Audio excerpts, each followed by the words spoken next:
Yes, thank you for that question on the Kampala Roads project.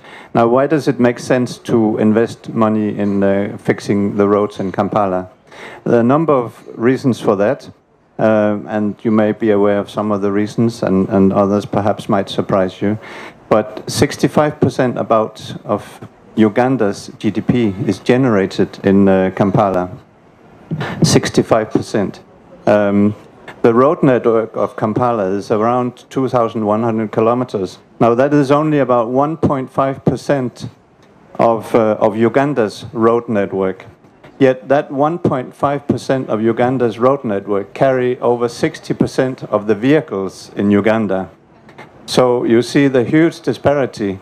And for years, I'm sorry to say, funding for maintenance and upgrading of roads in Kampala has been very, very lacking behind.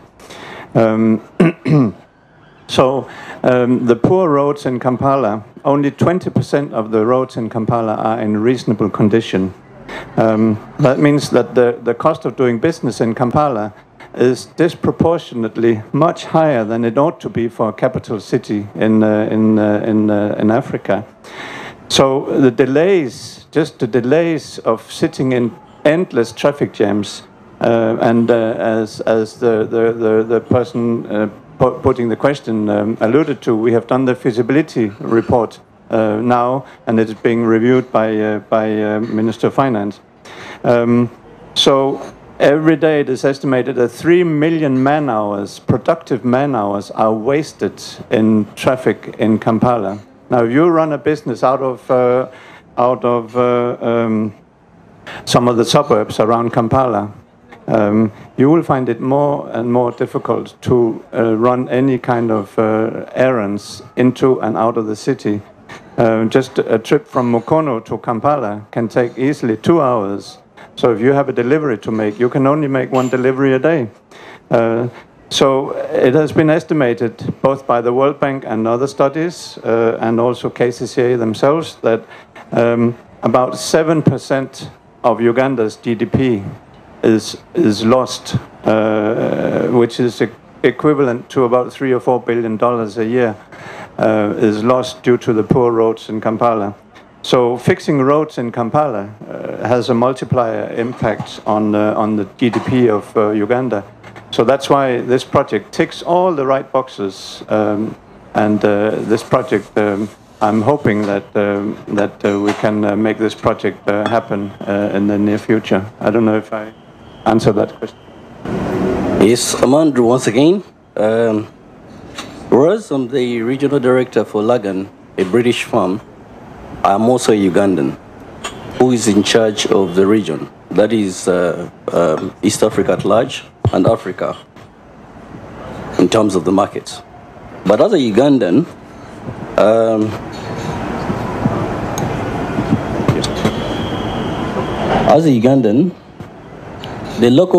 the companies, the joint venture, two companies, Lagan Group and Dot Services. So the synergies of the two companies have actually been the story behind the success of the joint venture. The local player, who is Dot Services, has helped us understand the laws of the region, the culture on the ground, the local market in terms of potential, and the local stakeholders' engagements.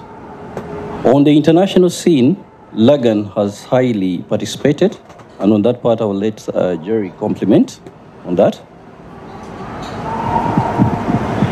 Yeah, I think as Andrew was saying, having a local partner is essential when you're entering a new market, because we all can work our way through the systems, but having an understanding of the systems over the years, which Dot had, makes that easier. And also understanding the local market. And it also came to the fore when we were enveloped in that strange time that was COVID, when everything seemed to shut down, and yet we wanted to continue. But it meant from our side, we had limited travel. In fact, I took a very strange journey to Uganda in the middle of COVID, And it really wasn't a apocalyptic world because there was no one on the plane, very few on the airport. And I suddenly thought, have I dropped into a wormhole somewhere and gone somewhere else? So having a local partner there who could increase resources and continue to the project in difficult times was really a godsend and essential. From our point of view, and what DOT get from us, is we have carried out projects around the globe. Lagan has worked on more or less every corner of the globe, from the Caribbean to South America to the Pacific Islands to Hong Kong Airport. And so we have a grasp of how to deliver big projects, how to deliver them well, and how to ensure that the quality, health and safety issues, and the social and environmental issues are dealt with. And sometimes, and it's not belittling the local company, because a lot of companies are very, very well established, and I have to applaud Uganda for its higher standards across the country. We bring that extra dimension. Plus, we have that access to funding, which again helps secure projects, to be able to bring cheap funding to the country and enable the project to be progressed.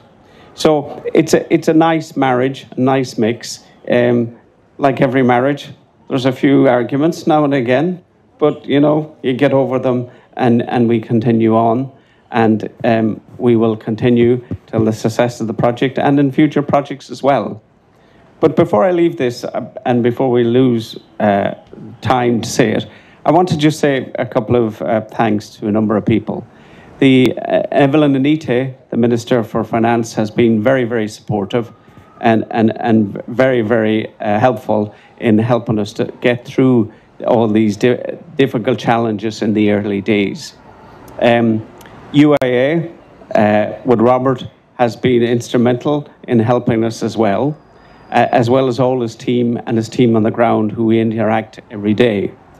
But more importantly, the people of Uganda yourself, because as Lars says, everywhere we go, we've had a friendly face.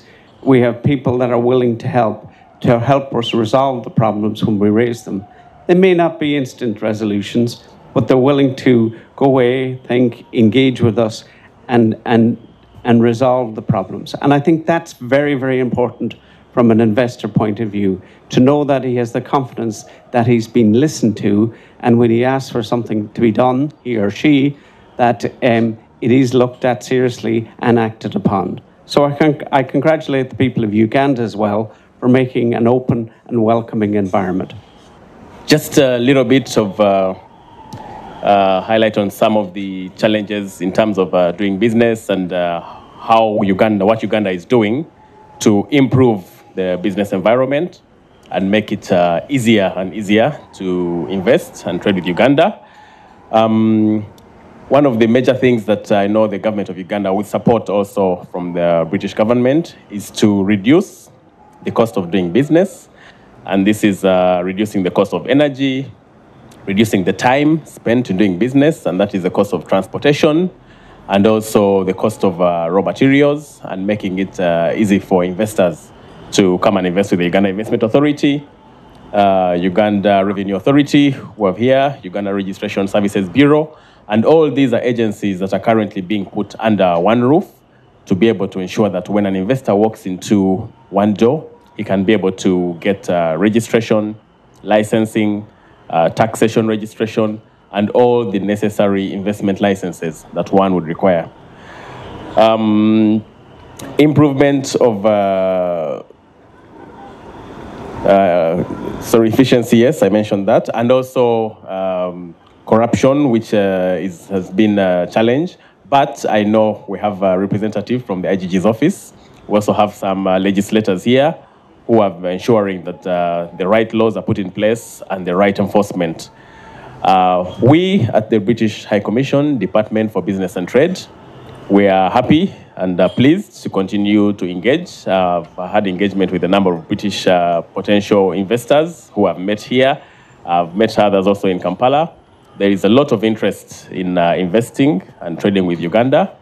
We are looking forward to continue to support you.